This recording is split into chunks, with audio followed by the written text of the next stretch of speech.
Buenos días y bienvenidos a una edición más de la Semana Universitaria del Vino. Ya es uno de los actos más solemnes y más antiguos de nuestra universidad, ya con más solera de nuestra universidad, esta 28ª edición de la Semana Universitaria del Vino.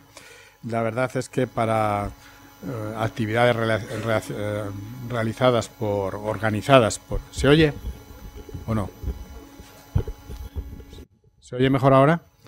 Gracias, perdón porque me da la sensación de que no se oía bien. Yo de todas formas que creo que este micrófono no hay que... bien, pues decía que para una actividad como organizada por una asociación estudiantil y con las características que tienen estas asociaciones de cambios pues de año a año de sus estamentos directivos, etcétera, pues una actividad que tenga esta antigüedad realmente constituye una satisfacción para la propia universidad, para la escuela, que en este momento pues me honra representar, y creo que una vez más esta edición va a ser un completo éxito. Yo les quiero dar la bienvenida, estoy seguro que las enseñanzas que van a adquirir, tanto en las conferencias como en las prácticas de análisis sensorial, en las catas de vinos, van a ser muy eficaces y creo que van a salir completamente satisfechos, como ocurre en todas las ediciones anteriores de estas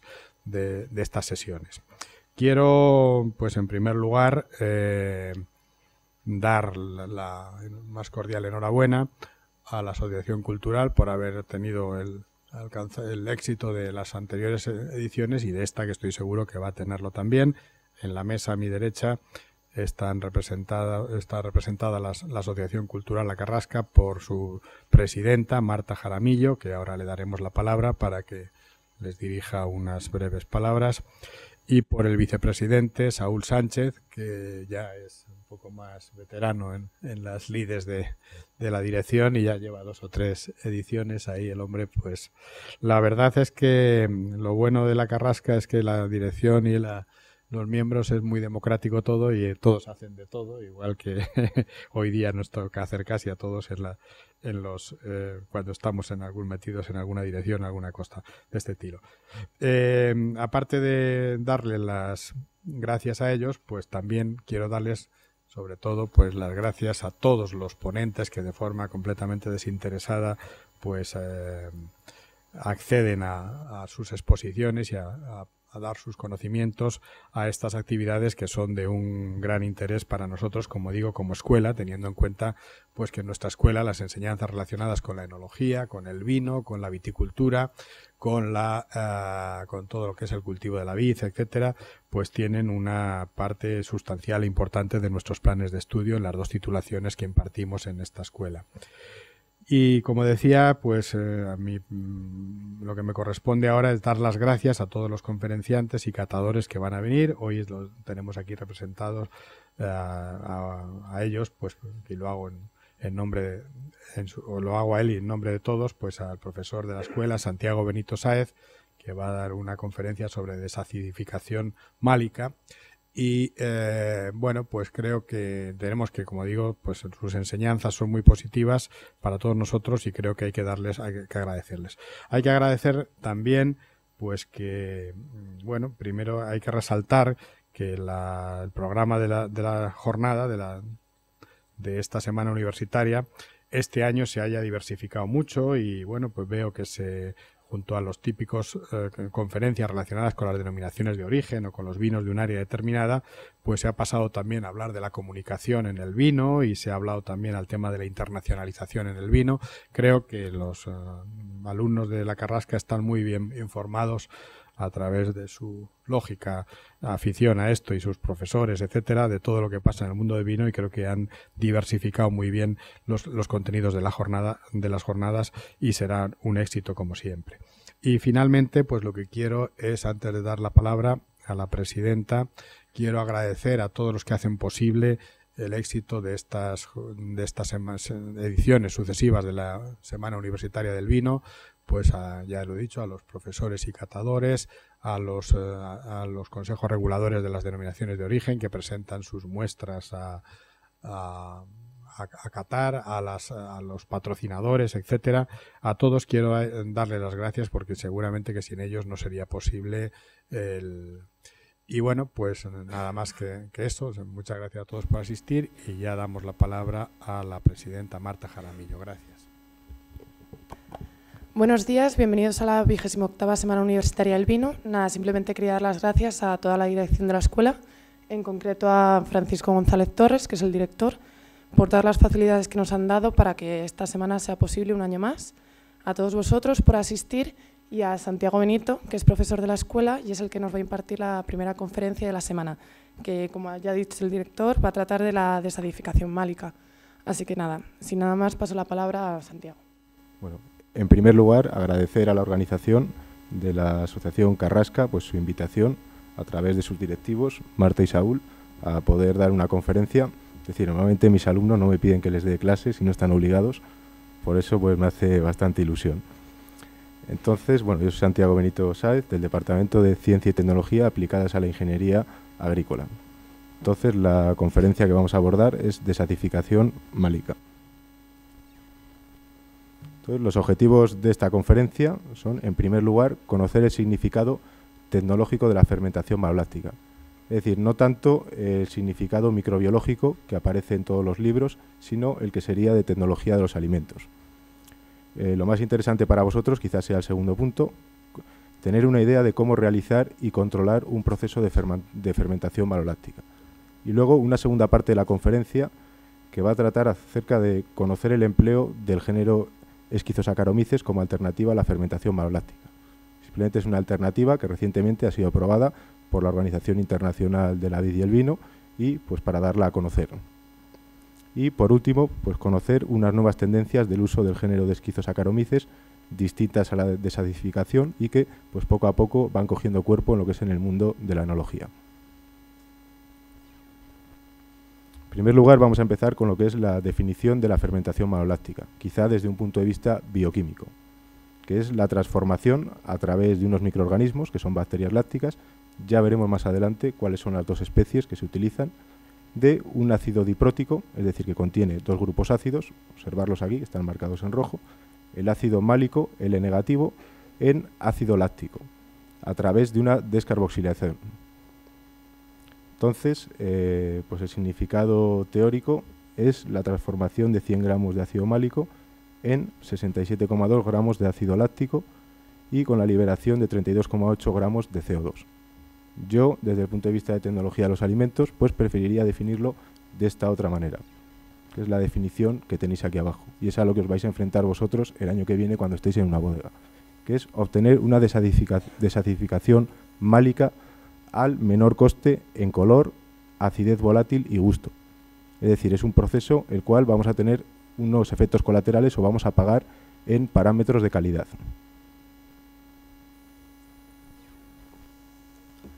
Las ventajas de la fermentación maloláctica pues son, en primer lugar, lograr una estabilización biológica.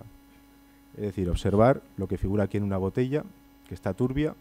Simplemente esto es que ha sucedido una fermentación maloláctica no controlada en una botella. No se ve bien aquí, pero el corcho ha salido disparado. Entonces, pues una de las primeras ventajas que es obtener un producto estable, que no va a dar problemas posteriormente en su embotellado.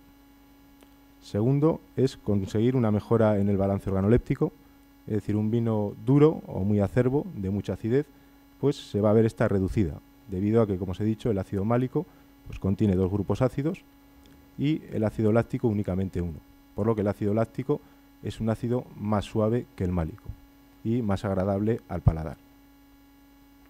Obtendremos mayor complejidad aromática, es decir, van a aparecer otros compuestos volátiles que en cantidades razonables pues contribuirán a la complejidad aromática. Es decir, esto van a provenir del metabolismo de bacterias lácticas. Y por último, bueno, una estabilidad del color, es decir, una vez que esté estabilizado ya en la botella, pues no perderemos color de una forma rápida o alarmante. Sin embargo, hay una serie de desventajas que tenemos que conocer y tratar de evitar o de disminuirlas en la medida de lo posible. Entonces, en primer lugar, se nos va a producir un incremento en la acidez volátil, que es uno de los principales parámetros de calidad de los vinos. Se puede producir un consumo de azúcares residuales hacia metabolitos indeseables, por lo que tendremos que tener cuidado. Formación de sustancias nitrogenadas, que incluso pueden llegar a ser tóxicas, como es el caso de las histaminas o de las aminas biógenas, que está actualmente pues, a pie de día con la seguridad alimentaria. Formación de una serie de compuestos volátiles del metabolito de las bacterias lácticas, que si se forman en cantidades excesivamente elevadas, como es el lactato de etilo o el diacetilo, pues en vez de tener vino, pues casi tendríamos un queso o un yogur. Es decir, luego una pérdida de color y luego lo que más vais a tener que controlar, riesgo de desviaciones indeseables, especialmente si hay un pH elevado. Entonces el técnico pues siempre va a tener que realizar este proceso o esta operación con especial cuidado. Es decir, todo esto que hemos visto aquí, de estas desventajas, pues tenemos que saber pues, cómo tratar de paliarlas. Las principales desviaciones que se nos pueden producir, si tenemos especialmente un pH excesivamente elevado, es que las bacterias lácticas, en vez de emplear como sustrato lo que es únicamente el ácido málico, empezarán a utilizar otros sustratos, como pueden ser azúcares que hayan quedado de la fermentación alcohólica, glicerina, ácido tartárico, ácido cítrico, histidina y ácido sórbico. Entonces, por ejemplo, los azúcares, por el metabolismo de las bacterias lácticas, pues podrían evolucionar hacia ácido láctico, pero también hacia ácido volátil. Es decir, podríamos llegar incluso a tener un picado láctico y obtener un vinagre en vez de vino. La glicerina pues puede evolucionar por parte de estas bacterias lácticas hacia ácido acético, ácido propiónico y acroleína, que podría producir amargor en el vino. El ácido tartárico, pues en casos muy graves, se podría producir una quiebra tartárica y se incrementaría también el acético, es decir, se picaría el vino. Ácido propiónico, butírico, hidrógeno, es decir, todos compuestos indeseables. El cítrico, que generalmente está en todos los vinos, en cantidades pues en torno a 0,3 gramos, 0,5 gramos, también podría ser consumido por las bacterias lácticas y producir acético, acetoínas y diacetilo. Y la histidina, que es un aminoácido, podría ser, si no utilizamos cepas seleccionadas, evolucionada hacia estamina. O sea, que es una amina biógena y pues tiene un especial riesgo, sobre todo para las personas alérgicas. Y por último, el ácido sórbico, pues que es un conservante, pues en caso de estar en el vino, pues podría evolucionar hacia geraniol, con un importante impacto, sobre todo olfativo. Entonces, los resultados prácticos de todos estos conceptos teóricos que os he comentado, pues serían, en la teoría, pues la pérdida en acidez total de 0,34 gramos litros de la acidez total para 1 gramo litro de ácido málico. Es decir, disminuiríamos 1 gramo litro de ácido málico, lo cual disminuiría en acidez total 0,88 gramos litro, pero ganaríamos 0,55 gramos litro de la producción de ácido láctico. Balance total, pérdida de 0,34 gramos litro por gramo de málico. Entonces, ahora lo que voy a decir simplemente es la variación o cómo va a variar el vino siempre que realicemos una fermentación maloláctica, al menos en estos parámetros, para los vinos que normalmente tenemos aquí en España o en nuestra zona, o de la zona donde provengo yo, que más o menos nos movemos en niveles de 2 gramos litro de ácido málico. Esto desde el punto de vista práctico va a suponer que vamos a tener una pérdida de acidez total en torno a 0,6 gramos litro, expresada en tartárico. Siempre vamos a tener un incremento del pH en torno a 0,1, 0,2 y la acidez volátil, pues por desgracia siempre se nos va a incrementar en torno a 1/10. Y pérdida de intensidad de color en torno a un 25%, 20%. Entonces, acordaros que siempre pues vamos a pagar en estos factores el proceso de estabilización de la fermentación maloláctica. Pero acordaros que os estoy hablando para contenidos de 2 gramos litro. Si tuviéramos 5 gramos litro de málico o vinos de ese tipo, que serían ya más complicados, si realizáramos una fermentación maloláctica, pues podríamos obtener incrementos de acidez volátil ya no de 0,1 o 1/10, sino de 2/10. Entonces, pues tendríamos que valorar si merece la pena eso o podemos utilizar otras alternativas. Por supuesto, pues aparecerán otros compuestos volátiles si hacemos un perfil de compuestos volátiles como el diacetilo, acetoína o butilenglicol, que son más del metabolismo bacteriano que no del de levaduras. Entonces, bueno, aquí tenéis, os he preparado un ejercicio que es sobre todo a lo que os vais a tener que enfrentar vosotros cuando empecéis a trabajar como enólogos o como técnicos de calidad en la industria enológica. Entonces es ver de alguna manera todos estos conceptos teóricos que hemos visto, pues cómo se enfrenta el enólogo o el técnico de calidad todos los días a la hora de tomar una decisión. Entonces aquí simplemente os he puesto una serie de análisis pues de vinos normales que alguna vez pues yo los he tenido delante de mí y tenemos pues una serie de parámetros.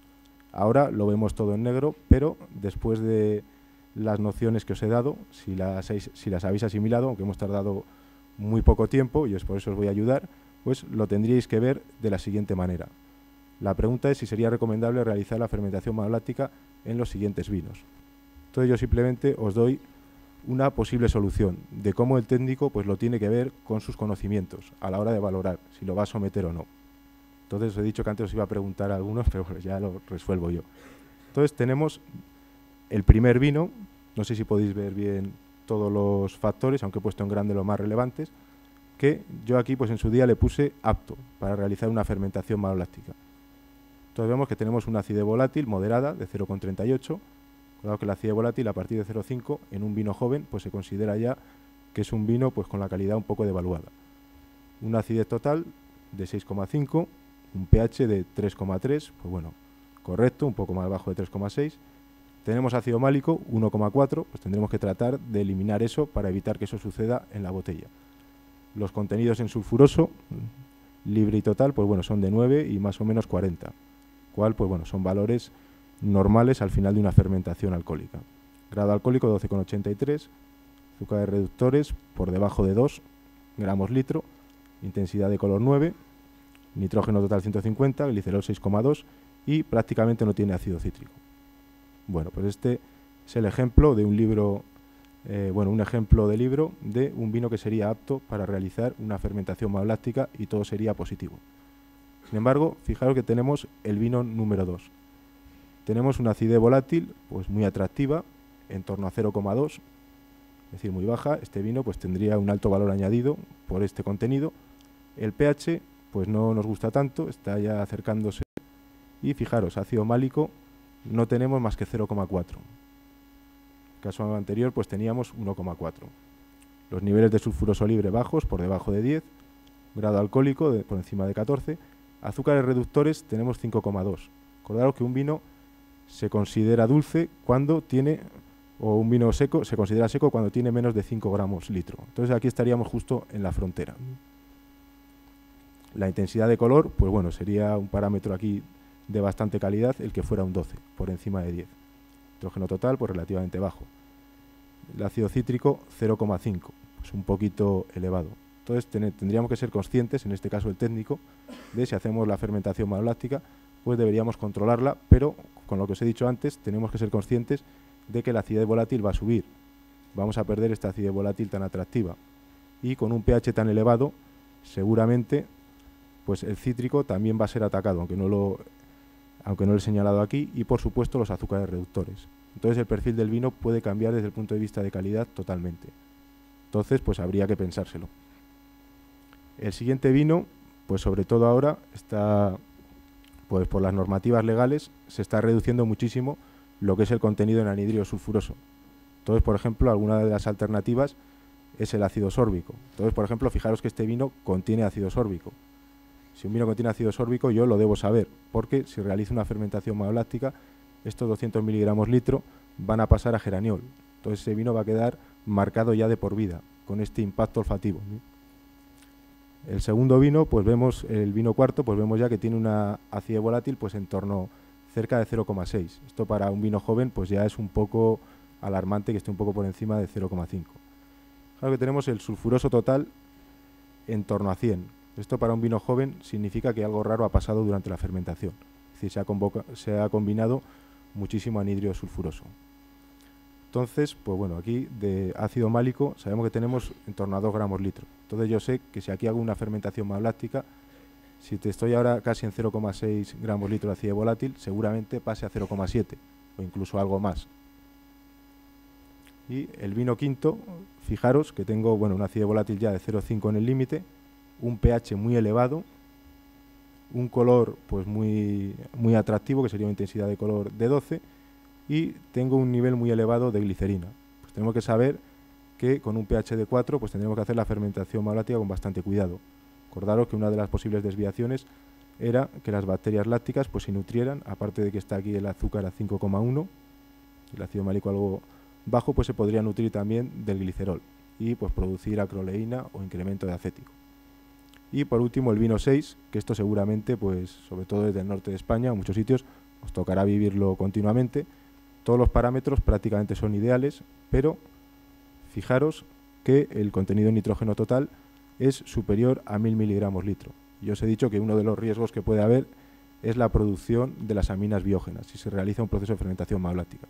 Entonces yo, por ejemplo, pues en este caso, con tanto contenido en nitrógeno total, pues seguramente yo, bueno, no lo pondría que no fuera apto para hacer una fermentación maloláctica, pero seguramente utilizaría o trataría de utilizar alguna cepa seleccionada que no produjera aminas biógenas, para evitar problemas pues con terceros países que tienen límites legales de las aminas biógenas. Vale. A continuación os pongo una serie de factores limitantes de la fermentación maloláctica, sobre todo si queremos producirla, pues si la temperatura es inferior a menos de 16 grados, pues es posible que tengamos problemas a la hora de arrancar. Si el pH es inferior a 3 o en torno a 3, pues va a ser muy complicado que comience también. Y si los contenidos en sulfuro soluble son mayores de 10 miligramos litro, seguramente tendremos problemas para arrancar también. O si el total es mayor de 100 miligramos litro. Entonces, siempre que querramos empezar un proceso de fermentación maloláctica, pues tendremos que tratar de jugar con estos factores. Es decir, pues no sulfitar, y si el pH, por ejemplo, lo tenemos muy bajo, pues tratar de incrementar como podamos pues un poco la temperatura. Es decir, si no podemos a 20 grados, pues por lo menos a 18. Y pues en última instancia, si tenemos muchos factores que sean limitantes, pues podemos optar, por ejemplo, por inocular una bacteria láctica.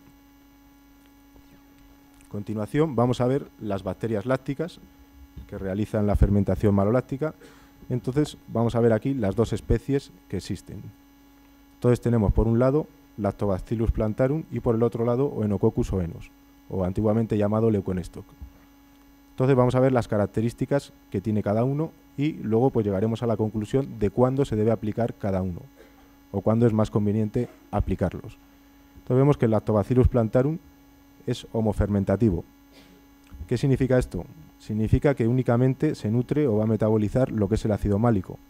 Entonces todos esos sustratos que hemos visto que en posibles desviaciones podían ser consumidos, pues como los azúcares, el glicerol o demás, pues en principio no serían fermentados por esta bacteria. Entonces sería pues una fermentación limpia desde el punto de vista teórico, únicamente málico, aláctico y CO2. A bajo pH, es decir, pues podría realizar en un vino con un pH de 3 se podría realizar perfectamente la fermentación maloláctica, ¿no? Sin embargo, pues son sensibles al anhidro sulfuroso y también son sensibles a niveles de alcohol por encima de un 8% en volumen. Luego tenemos la otra bacteria láctica, que es la especie Oenococcus oenos, que es heterofermentativa. ¿Qué significa esto de heterofermentativa? Es decir, que no solo va a consumir lo que es el ácido málico. Es decir, si se encuentra azúcares residuales, si bajo determinadas condiciones el pH es muy elevado, pues quizá puede utilizar otros sustratos, por lo que la fermentación no sería tan limpia, como en el caso de si fuera homofermentativa. Es sensible a bajo pH, es decir, si tenemos vinos con pH muy bajos, vamos a tener pues problemas o va a ser muy lento. Es también, igual que el anterior, sensible a anhidro sulfuroso y pues es más resistente al alcohol. Es decir, no es que sea resistente totalmente al alcohol, pero sí hasta niveles quizá pues del 15%, 14,5% en alcohol. Entonces esto nos tiene que dar las ideas para saber cuándo debemos aplicar una especie u otra. Entonces, basándonos en estas 4 ideas de que uno es homofermentativo, otro es heterofermentativo, sensible al alcohol y resistencia al alcohol. Entonces, esto si pudiéramos elegir, ¿cómo elegiríamos nosotros nuestra fermentación? ¿Homofermentativa o heterofermentativa? Muy bien, Saúl. O sea, utilizaríamos homofermentativa, es decir, lo único que quiero es que se consuma el ácido málico y, por ejemplo, pues otros factores como azúcares o demás, no. Y así no me producirán lo que es metabolitos secundarios indeseables. Luego veremos por qué no se utiliza tanto el Lactobacillus plantarum, aunque desde el punto de vista teórico sería el ideal. Entonces, Si es sensible al alcohol, ¿en qué momento lo inocularíamos? Por ejemplo, Saúl o Marta, si estás al lado. A partir de 8% en alcohol ya no va a poder funcionar.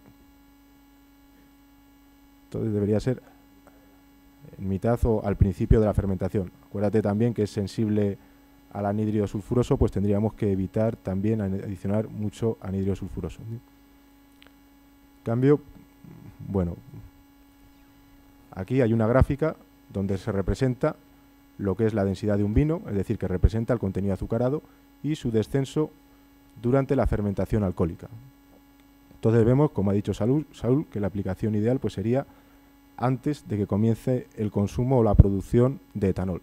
Entonces en ese momento lo adicionaríamos, podrían trabajar siempre que el sulfuroso no fuera muy elevado y antes de llegar a un nivel de 8% de alcohol podrían haber degradado todo el málico hacia láctico.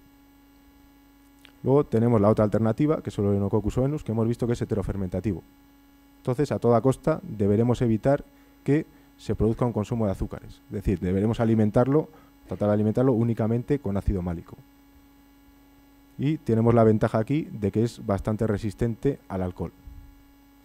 Entonces, esta que es la que se utiliza clásicamente, o Enococcus oenus, deberemos emplearla una vez que la fermentación alcohólica haya terminado, es decir, que tengamos pues una densidad en torno a 990 y sin azúcares residuales.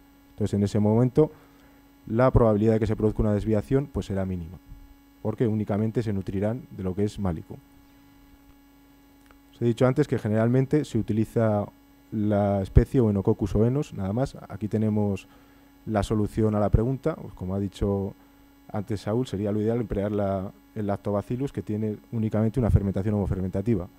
Entonces, en este caso, eso es porque hasta ahora pues nadie ha conseguido con éxito deshidratar lo que es un Lactobacillus y que sea viable en el tiempo. Entonces aquí simplemente por eso el Enococcus oenus es el que se utiliza tradicionalmente. Aquí os he puesto una serie de protocolos simplemente de reanimación de estos starters que se comercializan y simplemente recordar que para que pueda tener lugar la fermentación maloláctica, pues debemos tratar de conseguir una población de estos microorganismos en torno a 10 a la 6, 10 a la 7 unidades formadoras de colonia por mililitro en vino. Entonces aquí aparece representada simplemente la fermentación alcohólica, una fase de latencia en la que deberíamos inocular o dejar o facilitar el desarrollo de las bacterias lácticas autóctonas, que éstas se desarrollaran, alcanzaran el 10 a la 6, 10 a la 7 y consumieran todo el málico. Y una vez consumido el málico, pues empezaría a decrecer su población, porque ya no tendría nutrientes. Entonces ahora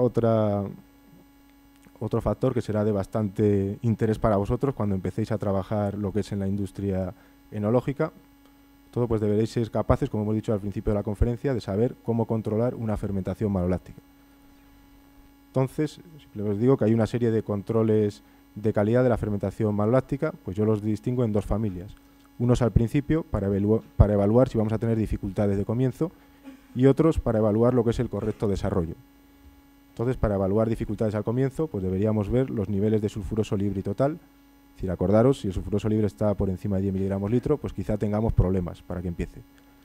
Azúcares residuales, pues debemos tratar pues de que sean lo más reducidos posibles. Es decir, generalmente pues tratar de que esté por debajo de 2 gramos litro, para evitar que las bacterias lácticas empiecen a consumir otros sustratos distintos del ácido málico. Y el grado alcohólico pues no sea excesivamente elevado para que nos inhiba a las bacterias. Y para evaluar durante el desarrollo, pues tendremos que evaluar la disminución del ácido málico para ver si estamos teniendo éxito, es decir, si hemos hecho una inoculación o si estamos esperando que empiece una fermentación maloláctica. La acidez volátil, pues para evaluar lo que es la calidad del proceso que estamos realizando. Entonces, aquí os pongo una serie de ideas de cómo controlar la desadificación málica en una fermentación maloláctica. Entonces, pues bueno, os pongo aquí por el gusto. Pues ya os he dicho que en la fermentación maloláctica se produce láctico, pero también se produce CO2. Entonces, si nosotros somos capaces de percibirlo al gusto, pues sabremos que está teniendo lugar un proceso microbiano de bacterias lácticas. Mediante un pHímetro, ya lo veremos, cromatografía líquida de ácidos, cromatografía de ácidos en papel, ácido volátil, sobre todo para valorar la eficiencia, análisis enzimático, de azúcares reductores y aislamiento microbiológico. Entonces pongo aquí la primera, el pHímetro. Si os acordáis, os he dicho que durante un proceso de fermentación maloláctica el pH se va a incrementar en 1/10 o 2. El pHímetro no es la mejor herramienta para controlar este proceso. O sea, no estaríamos controlando de manera muy precisa si tenemos la población adecuada, si no, cómo está evolucionando. Pero imaginaos que muchas veces en bodegas vosotros no vais a tener toda la equipación que deseáis. Entonces, pues alguna vez quizá lo tengáis, si no tenéis microscopios, si no tenéis nada, pues con un pHímetro podéis controlar el incremento del pH hasta el momento que se estabilice. Entonces, en ese momento podéis interpretar que ha terminado, ¿no? La observación microscópica, que es de bastante utilidad, pues sobre todo si vamos a inocular, sobre todo para detectar la presencia de bacterias lácticas. Podemos efectuar un recuento en una cámara Thomas y también permite detectar posibles desviaciones. Entonces aquí simplemente tenéis unos ejemplos donde se observan unas poblaciones de Oenococcus. Acordaros que simplemente los Oenococcus pues son unas pequeñas bacterias redondas de en torno a 1 micrómetro. Y aquí a la derecha pues tenéis una foto donde simplemente lo que hay es restos pues de materia colorante. Entonces pues pongo aquí algo que podéis observar vosotros quizá cuando empecéis a trabajar o si alguna vez inoculáis bacterias lácticas y tenéis la duda de si habéis tenido éxito o no. Entonces os he puesto aquí una pregunta de qué vino ha sido inoculado correctamente. Entonces, Marta, ¿te atreves a responder? Bueno, no os preocupéis. Simplemente, pues esto podría ser observaciones que podríamos tener nosotros después de una inoculación. Entonces, no sé si podéis observar algo. Bueno, os ayudo yo un poco. En estas dos fotos de aquí podemos observar la presencia, no sé si veis esto, pues estos serían unos pequeños cocos o Oenococcus en torno a 1 micrómetro. Entonces aquí pues tendríamos una población y en esta otra foto una población más elevada. Sin embargo, fijaros esta otra foto de aquí. Podemos observar aquí cocos, pero si os dais cuenta también estamos observando levaduras. Las levaduras, simplemente acordaros una observación microscópica, que son en torno a 10 micrómetros de tamaño. Entonces, aquí pues yo tendría mis dudas acerca si la fermentación alcohólica ha terminado. Entonces, en este caso, es posible que las bacterias lácticas pudieran estar también consumiendo lo que es azúcar. Es decir, que no estuviera del todo seco el vino en ese momento. Y aquí, pues si hemos inoculado bacteria láctica, lo único que veo yo es materia colorante, o si no hemos inoculado, pues lo único que veo es que o bien, si hemos inoculado algo, las bacterias no eran viables, o lo hemos hecho mal, o si estamos esperando que aparezca de manera espontánea la fermentación maloláctica, pues tenemos que saber que en ese momento no va a aparecer. Luego, a la hora de detectar desviaciones, pues pongo aquí una posible pregunta. ¿Qué fermentación maloláctica se está desarrollando correctamente? ¿Te atreves a responder, Saúl? Abajo a la izquierda, pues eso sería una fermentación maloláctica con la población en torno a 10 a la 6, 10 a la 7 unidades formadoras de colonia por mililitro.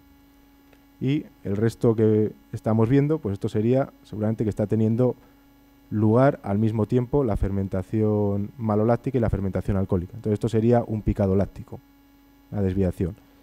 En este otro pues vemos una población muy elevada también de bacterias lácticas, 10 a la 6, 10 a la 7, pero también veo la presencia de levaduras y sobre todo algo que me preocupa más, que es la presencia de aquí de un pseudomicelio. Entonces seguramente aquí podría haber pues una desviación por levaduras alterantes. Y este otro de aquí abajo, pues vemos también que hay algunas levaduras. Concretamente en este caso, pues es claro que la fermentación maloláctica necesitamos que los niveles de sulfuroso sean un poco bajos, entonces es un momento muy delicado. Entonces esto en concreto pues es un ataque por Brettanomyces.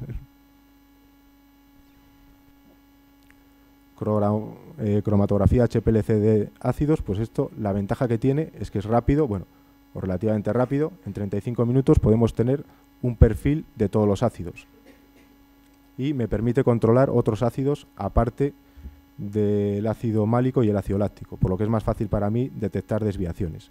Desventajas, pues requerimos una equipación cara, es decir, nos hace falta un HPLC, esto no está en todas las bodegas. Entonces aquí tenéis una simulación de cómo se utilizaría esta tecnología si la tuviéramos a nuestra disposición. Simplemente aquí tenéis, bueno, está la pregunta, ¿cuál sería el momento más apropiado para detener la fermentación maloláctica? Entonces aquí, si estamos haciendo un seguimiento del perfil de ácidos durante la fermentación maloláctica, lo único que tenéis que recordar es que a mí lo que me interesa es que se consuma únicamente el málico y se produzca láctico. Acordaros que el resto de ácidos, si se consumen, pues van a ser desviaciones. Entonces yo aquí, en el primer día, si inoculara, o en el cabo de unos días, empezaría a detectar un descenso en el ácido málico, ver aquí el número 2, y un ascenso en el ácido láctico. Entonces seguiría evolucionando, bajando y aumentando el láctico. Aquí prácticamente ya no tendría málico, tendría láctico. Aquí se habría estabilizado, pero fijaros que en el último punto ya me empieza a cambiar lo que es el perfil de ácidos de otro tipo de ácidos. Por ejemplo, si os fijáis el cítrico, pues aquí se empieza a consumir una vez acabado el málico. Entonces, pues mediante el empleo del HPLC, si lo tenemos a nuestra disposición, nos permitiría saber que podemos parar o debemos parar la fermentación maloláctica en este momento, si no queremos tener esos efectos colaterales de aumentos de volátiles, etcétera. Entonces yo en este momento pues realizaría un sulfitado, estaría micróbicamente, pero conservaría, por ejemplo, lo que es el cítrico, una vez consumido todo el málico. Otra técnica, pues bueno, es el análisis enzimático, que este se realiza pues prácticamente ya en casi todas las bodegas. Cada vez estos equipos van siendo más asequibles, pero sin embargo tienen la desventaja del precio de los kits. Puesto aquí ácido láctico y ácido málico, pero también pues permiten realizar pues muchos otros ácidos, pero tendría más coste lo que es el kit. Entonces, ventajas es la precisión, o sea, es muy preciso determinar pues el nivel de málico, de láctico y ver cómo está evolucionando. También está el aislamiento microbiológico, sobre todo muy interesante pues para valorar si hemos tenido éxito en una inoculación o si vamos a realizar una fermentación maloláctica espontánea. Imaginaros que subimos la temperatura del depósito a 18 o 20 grados, pues antes de hacer eso yo puedo mirar si tengo bacterias lácticas viables en mi vino, ¿no? Entonces simplemente estos medios selectivos pues se basan en una serie de factores inhibidores que inhiben microorganismos competidores basándose en las características de estas bacterias lácticas, como son su posible desarrollo en condiciones de anaerobiosis, el empleo de actidiona para inhibir levaduras o piramicina para inhibir otras posibles bacterias competidoras. Y como fuente de carbono, pues algunos de ellos utilizan ácido málico. Es decir, en lugar de poner azúcar, pues se introduce ácido málico y únicamente aquellos microorganismos que son capaces de consumir ácido málico se desarrollan. Ventajas, me permite saber si existen células viables, es decir, si inoculado, pues sé si hay formas viables, y si no inoculado, pues sé si tengo bacterias lácticas o no en el vino. Desventajas, pues dificultad de aplicación en bodegas, pues necesitaría lo que es un laboratorio de microbiología. Y los resultados pues se obtienen en 24 o 48 horas. En función de lo selectivo que sea el medio, pues cada vez vamos necesitando más tiempo. La cromatografía de papel de ácidos pues tiene como ventaja que es rápido y muy económico. Este es de amplio uso. Desventaja es que es semicuantitativo. No es tan preciso como el HPLC o como el análisis enzimático. Esto generalmente pues se utiliza un eluyente. Lo que se hace es se introduce una serie de patrones de concentración conocida de ácido málico y obtenemos pues unas 3 manchas. Una que representará el ácido láctico y el ácido succínico, que es de metabolismo de levaduras. El ácido málico será la segunda mancha y tendremos una mancha grande al principio que será el ácido tartárico. Entonces esto a nivel industrial, ¿cómo se interpreta? Pues simplemente aquí, pues si tenéis esto de una pequeña pregunta de qué vinos han realizado la fermentación maloláctica y cuál es un mosto. Que esto, por si alguna vez os toca, como a mí, de alguna vez que se producen errores por condiciones de estrés y entonces las analíticas no cuadran, pues esto una pequeña curiosidad. Entonces tenéis aquí un patrón de una concentración conocida de 1 gramo litro, aquí otro de 2 gramos litro y aquí otro de 3 gramos litro. Entonces los que están realizando la fermentación maloláctica pues son aquellos que tienen ya una mancha de ácido láctico. Los que la han acabado ya pues son los que tienen la mancha de ácido láctico muy elevada y la de málico pues bastante reducida. Entonces en este caso estos habrían acabado, estos dos. Este estaría en el proceso de fermentación maloláctica sin acabarlo. Este no lo habría empezado y veis todos ya cuál sería el mosto. El mosto simplemente no tendría ninguna mancha arriba, sino tendría la mancha de ácido succínico que es producido por las levaduras. Esto simplemente por si alguna vez os dan unas analíticas y veis esto, pues que digáis que es imposible que sea un vino, sino que es un mosto. Nada. Y ahora pasamos a la segunda parte de la conferencia, pues que es o que aborda lo que es el género Schizosaccharomyces. Entonces, como introducción de esta segunda parte, tenemos que saber que recientemente la Organización Internacional de la Vid y el Vino ha aprobado la desacidificación por Schizosaccharomyces, es decir, como alternativa al uso de bacterias lácticas sobre todo pensado para regiones septentrionales de elevados contenidos en ácido málico. Observar que cuando yo os he dado los ejemplos de analíticas o cambios reales a los que nos podemos enfrentar en una bodega, yo os estaba hablando de vinos que tienen en contenidos en torno a 1 o 2 gramos litros de ácido málico. Estos vinos de regiones septentrionales, pues nos estaríamos refiriendo a vinos que podrían tener entre 5 y 7 gramos litro de málico. Es decir, algo mucho más complicado. Entonces, que sepamos que hay una situación actual en la que está aprobado el uso de estos microorganismos o de esta levadura. La situación actual tenemos que existe un número muy limitado de cepas comerciales. Es decir, por ejemplo, yo solo conozco una que comercializa pues, la empresa Proenol. Y, por ejemplo, en el Instituto en la colección de cultivos tipo españoles, pues únicamente hay 4 cepas de Schizosaccharomyces, mientras de que la levadura clásica de fermentación que hemos utilizado siempre toda la vida, pues tenemos alrededor de 800 Saccharomyces en la colección de cultivos tipo. Y también pues hay una creencia de que existen determinados efectos negativos de las cepas disponibles, por lo que actualmente el empleo, si se utiliza, pues es en cultivos mixtos y secuenciales con las clásicas levaduras Saccharomyces cerevisiae. Y por último, pues vamos a ver que han aparecido una serie de nuevos usos distintos de la clásica desacidificación málica de Schizosaccharomyces que podrían tener interés enológico, como puede ser la seguridad alimentaria. Ya veremos que reduce el riesgo de que aparezcan algunos compuestos tóxicos como es etilcarbamato o aminas biógenas. Algunas cepas pues bueno, reducen los contenidos de ácido glucónico. El ácido glucónico pues aparece generalmente debido a ataques de botritis, pues es una forma de incrementar los parámetros de calidad iniciales de un mosto. Crianza sobre lías, pues ya veremos que tienen más polisacáridos y más manoproteínas que los Saccharomyces generalmente. Y estabilización de color, pues ya veremos que da origen a la aparición de compuestos bastante estables de color. Pero acordaros del efecto colateral que tenemos, de efectos negativos, que sobre todo va a ser la elevada producción de ácido acético, al menos para las cepas conocidas. Bien, aquí tenemos pues un poco lo que es la taxonomía, morfología y fisiología clásicas de Schizosaccharomyces. Sobre todo pues me he centrado en la especie Schizosaccharomyces pombe. Esto pues si alguna vez tenéis que reconocerlo al microscopio, pues simplemente poseen unas células cilíndricas alargadas, suelen estar o aislados o en parejas y tienen una longitud de hasta 24 micrómetros.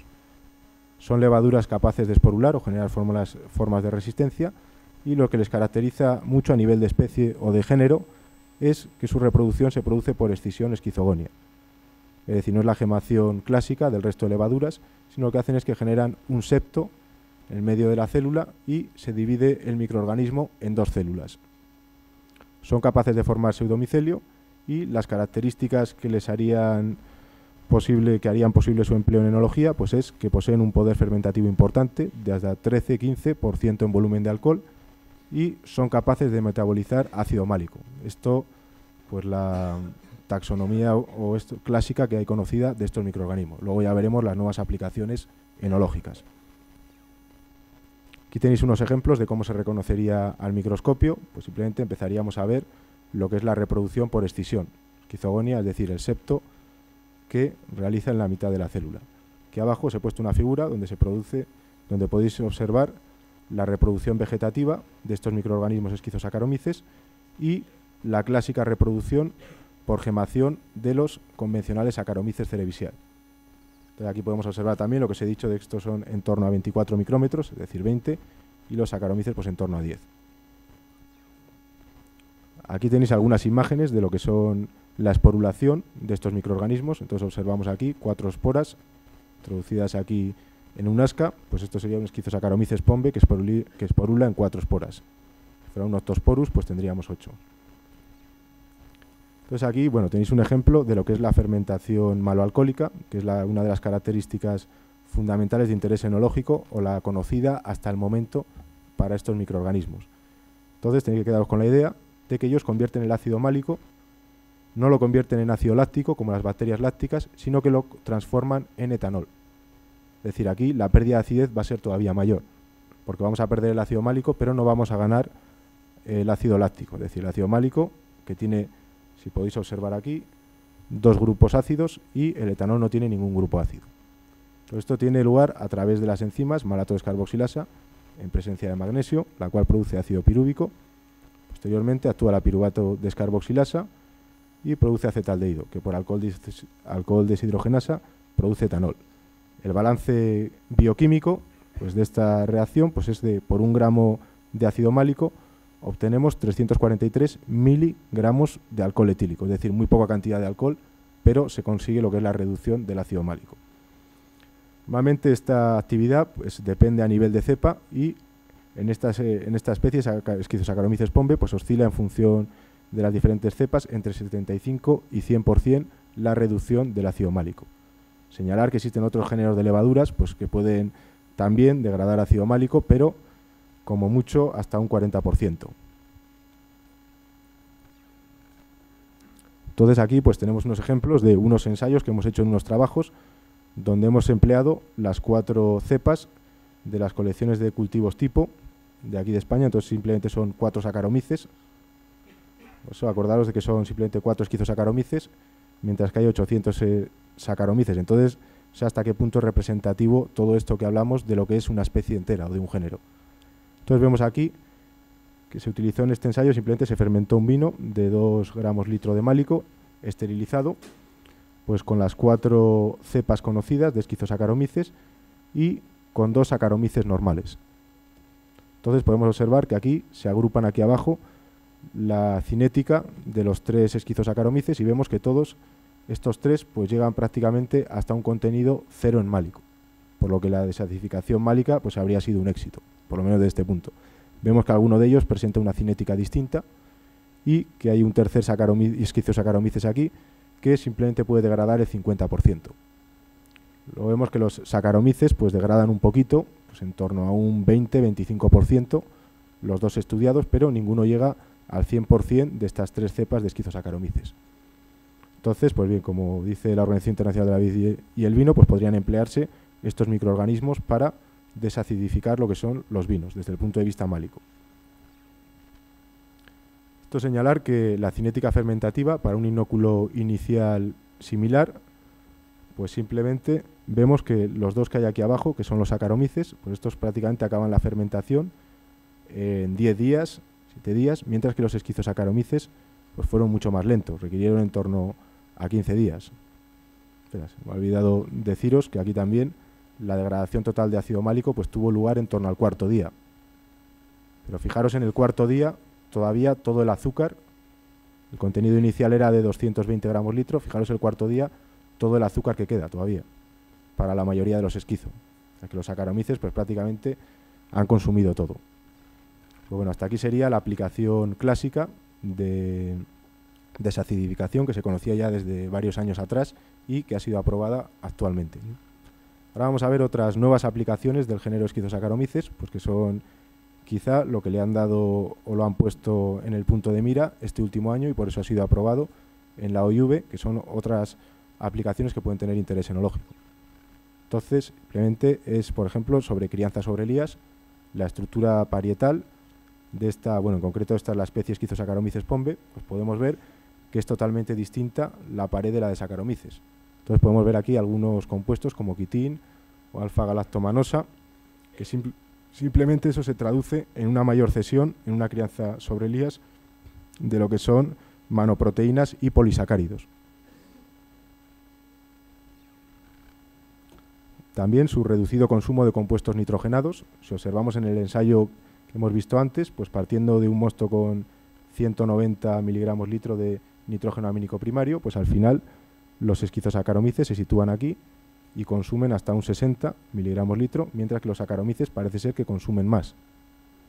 Entonces, pues bueno, esto podría tener alguna aplicación en vinos con bajos niveles de nitrógeno total, para evitar pues paradas fermentativas por escasez de nutrientes.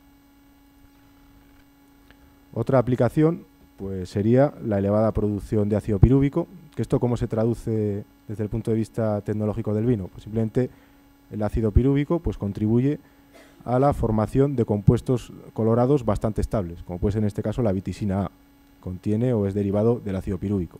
Entonces podemos observar aquí abajo, esto representa lo que es el contenido en ácido pirúvico, que llega aquí hasta 0,45 gramos litro, y podemos ver cómo las 2 curvas que hay abajo representan a los Saccharomyces que hemos venido estudiando. Uno de ellos, que es el D, está seleccionado por producir un nivel muy elevado de ácido pirúvico. Pero podemos observar cómo todos los esquizosaccharomyces producen unos niveles muy elevados, con bastante diferencia entre ellos también a nivel de cepa. Lo podemos observar, por ejemplo, aquí el individuo 938, pues que produce hasta 20 veces más de ácido pirúvico que un Saccharomyces seleccionado por esta facultad. Entonces vemos que al final, pues esto, bueno, en el ensayo se tradujo que pues la intensidad colorante, pues tuvo mayor intensidad colorante el 938 respecto del resto. Otra aplicación, pues también de bastante interés, sería la posibilidad de reducir los contenidos finales de urea. En la diapositiva, pues se representa, bueno, en primer lugar, señalar que la urea es un compuesto que puede, generalmente, los compuestos que más problemas dan en seguridad alimentaria en los vinos, pues son las aminas biógenas y el etilcarbamato, y alguna micotoxina también. Entonces, el etilcarbamato proviene de lo que es la urea, y se puede producir en el vino, ya que esta también contiene etanol. Entonces, la urea y el etanol, mediante una reacción química, producen etilcarbamato. Esto depende de muchos factores, pero cuanto más urea tengamos en el vino, con el tiempo, más posibilidades tenemos de que aparezca carbamato de etilo. Entonces, la mayoría del carbamato de etilo proviene de la urea, en torno a 2/3, y, por ejemplo, pues algunos autores han dicho que de 2 miligramos litro de urea, pues en 5 años podríamos evolucionar en determinadas circunstancias a 20 microgramos litro de etilcarbamato. Entonces, simplemente aquí en este cuadro os pongo la serie de levaduras que se les considera que poseen actividad ureasa positiva. Esta actividad ureasa positiva hasta la actualidad pues se ha empleado simplemente para clasificar o poder distinguir unas levaduras de otras. Entonces me parece que son aquí escasamente, no sé si son 23 o 25, pero entre ellas podemos ver que están las 3 especies del género Schizosaccharomyces. Entonces Schizosaccharomyces japonicus, Schizosaccharomyces octosporus y Schizosaccharomyces pombe. Entonces aquí tenemos un ensayo en el cual pues realizó una fermentación con un Schizosaccharomyces en cultivo puro, un mixto entre Schizosaccharomyces y Saccharomyces, un secuencial entre Schizosaccharomyces y Saccharomyces y un Saccharomyces en cultivo puro. Entonces podemos ver cómo en todas las fermentaciones en las que hubo presencia de Schizosaccharomyces el nivel de urea es prácticamente 0, mientras que el de Saccharomyces pues tiene aquí un nivel en torno a 2,5 gramos litro, que tampoco es un nivel elevado de urea. Es decir, en ocasiones pues aparece hasta 20 gramos litro, entonces esto prácticamente no sería nada, pero sí que hay una diferencia significativa importante respecto a las fermentaciones en que se han realizado con Schizosaccharomyces. Entonces, desde este punto de vista, pues podríamos estabilizar un vino frente a la producción de etilcarbamato, desde este punto de su producción a partir de la urea. Entonces, ahora hemos visto todo ventajas o aplicaciones que podemos tener con Schizosaccharomyces, pues ahora vamos a ver las limitaciones con las que nos hemos encontrado.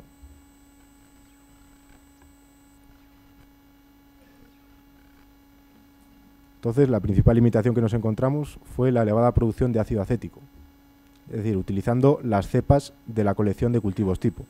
Entonces, podemos observar que durante la cinética fermentativa, pues todas estas curvas de arriba serían los Schizosaccharomyces y las de abajo los Saccharomyces. Entonces, no sé si podéis leer los números, pero aquí alcanzamos niveles de entorno superiores a 0,8 gramos litro o 1 gramo litro puro de Schizosaccharomyces, uno mixto de Schizosaccharomyces y Saccharomyces cerevisiae, en este caso 796, uno secuencial que consistió en inocular primero el Schizosaccharomyces y 48 horas después el Saccharomyces, y por último pues un Saccharomyces nada más en cultivo puro. Señalar que esto se realizó en mosto fresco. Entonces podemos ver cómo la densidad o la evolución de la densidad pues fue correcta. Pone aquí 1100, es decir, todos llegaron a 990 y fueron terminados todos los vinos. Podemos ver cómo el contenido en ácido málico pues disminuyó en todas las fermentaciones en las que aparecía Schizosaccharomyces hasta niveles prácticamente de 0. Sin embargo, fijaros que partíamos de un vino al cual habíamos adicionado málico para simular la problemática de una región septentrional. Entonces teníamos un contenido en torno a 5,5 gramos litro de ácido málico. O sea, aquí que el Saccharomyces consumió un poquito, pero nos dejó un vino de 4,5 gramos litro de ácido málico. Es decir, y un pH, tenemos aquí la evolución de pH en torno a 3,1, lo que sería ahí complicado realizar una fermentación maloláctica. Vemos que durante la fermentación alcohólica, en este caso, pues el ácido acético, contenido en ácido acético, se vio contenido entre 0,3 y 0,4 gramos litro, más o menos 0,35 para todas las fermentaciones. Pero una vez terminado lo que era la fermentación alcohólica, acordaros que la fermentación con Saccharomyces cerevisiae pues se había quedado con 4,5 gramos litro de ácido málico. Entonces, tras realizar la fermentación maloláctica a ese control, que únicamente había sido fermentado con Saccharomyces, pues se obtuvo un incremento final que os he marcado aquí del ácido acético. Me parece que fueron 0,15 décimas, pero pues ya pasamos lo que era la barrera del 0,5. Entonces, bueno, esto es una representación de lo que fue el análisis sensorial de estos vinos que realizamos. Entonces podemos observar cómo hubo diferencias claramente significativas de acidez, es decir, se han desaparecido 5 gramos litro de málico y el pH se nos ha aumentado hasta casi 3,5 a partir de 3. Lógicamente, los que más acidez dieron fue la fermentación pura de Saccharomyces después de realizar la fermentación maloláctica, ya que pues el ácido málico fue cambiado por ácido láctico, y el resto de Schizosaccharomyces pues lógicamente se percibió que los vinos poseían menos acidez. Pues aquí lo de acidez acética, pues se notó que después de la maloláctica, la cual se tuvo que hacer a un pH de 3,1 y a una temperatura de 20 grados para que pudiera tener lugar, y requirió 21 días, pues se incrementó lo que es la acidez acética o el ácido. Sí, bueno, fue el principal efecto colateral de la fermentación maloláctica del control convencional. Luego pues tenemos aquí un resumen de lo que es el empleo de Schizosaccharomyces que hemos visto ahora, donde tenemos todas las ventajas que hemos visto. Es decir, el vino queda estabilizado tras la fermentación alcohólica, es decir, queda sin málico y quedaría estabilizado igual que si se realiza una fermentación maloláctica. Es decir, no podría esto refermentar lo que es en una botella. Menor consumo de compuestos nitrogenados, acordaros que podría tener utilidad en regiones donde los vinos tengan pocos nutrientes. Reducción de niveles de urea, que podría tener utilidad desde el punto de vista de seguridad alimentaria para evitar la evolución hacia etilcarbamato. La reducción de la posibilidad de formación de aminas biógenas. Esto es, las aminas biógenas generalmente se producen durante la fermentación maloláctica, especialmente si no se utilizan cepas seleccionadas. Entonces, en este caso, se fermentara con Schizosaccharomyces, no habría necesidad de hacer la fermentación maloláctica y el riesgo de que aparecieran aminas biógenas tampoco existiría. La estructura parietal hemos visto que es distinta de la de Saccharomyces y podría ceder pues, más monoproteínas o polisacáridos. Estabilización del color por compuestos derivados del ácido pirúvico, como puede ser la vitisina A, y bueno, eliminación de ácido glucónico por determinadas cepas. Sin embargo, los inconvenientes que tenemos hasta ahora, pues la elevada producción de ácido acético, al menos para las cepas conocidas, pero ya os digo que hasta qué punto son representativas, 4 cepas, escasas cepas disponibles y cinética fermentativa más lenta. Es decir, la cinética fermentativa, si es más lenta, puede tener la ventaja de que tengamos que consumir menos necesidades de frío, pero sin embargo nos va a tener depósitos inmovilizados más días. Entonces, las nuevas tendencias en que estamos trabajando ahora actualmente, pues a algunos alumnos de la escuela, como están aquí Maribel o Mónica o Andrea, pues es que en la selección de algunas cepas de Schizosaccharomyces que puedan tener actitud enológica. Pero el principal inconveniente que tenemos es que quizá debido a su capacidad de reproducción lenta, su incidencia, pues dentro de lo que son, por ejemplo aquí, hay un estudio del Dr. Dick que dice la incidencia de diferentes levaduras en alimentos. Entonces tenemos que el Schizosaccharomyces, la probabilidad es en torno a un 1%, mientras que Saccharomyces o otras levaduras pues llegan a tener una probabilidad, todo este conjunto de levaduras, pues casi de hasta el 10%. Entonces, pues debemos emplear medios selectivos. Hemos estado trabajando en un medio selectivo y al final, pues yo creo que hemos conseguido incrementar esta probabilidad hasta que sea superior al 50% o al 60%. Es decir, esto significaría que de todos los aislamientos, de cada 100 aislamientos que hiciéramos, obtendríamos un individuo Schizosaccharomyces. Entonces, pues quizá por eso es porque en la colección de cultivos tipo solo hay 4, respecto a 800 de Saccharomyces. Entonces, con esto pues hemos seleccionado, parece que al final fueron 123 cepas de Schizosaccharomyces y pues hemos empezado valorando la aptitud enológica desde los factores más importantes, como pueden ser la acidez volátil, el poder fermentativo o el consumo de ácido málico, que es la principal virtud que nos interesa.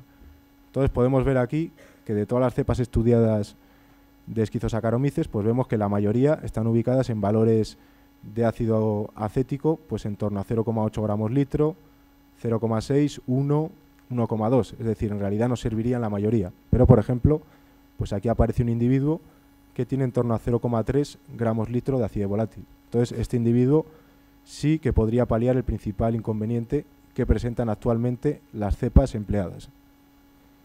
Bueno, vamos a ver aquí la correcta actitud fermentativa, es decir, aquí pues prácticamente todos los individuos estudiados pues nos dejan niveles por debajo de 2 gramos litro de azúcares residuales, lo cual significa que su poder fermentativo pues es el adecuado. Y por último aquí el elevado consumo de ácido málico que nos interesa, pues vemos que prácticamente partiendo de un muestro inicial superior a 3 gramos litro, pues nos lo dejan prácticamente en cero, aunque hay aquí alguna levadura que se nos ha colado, que no ha bajado los gramos litro de málico, que seguramente pues sea algún Schiztosaccharomyces que durante los aislamientos nos hemos equivocado y será otra especie de este pequeño porcentaje que vemos aquí de otras especies que pueden aparecer.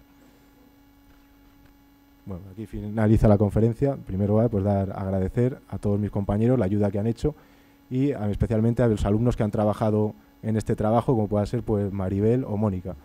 Y bueno, a mi compañero Fernando, que también ha colaborado mucho, y Felipe, ¿no? Muchas gracias.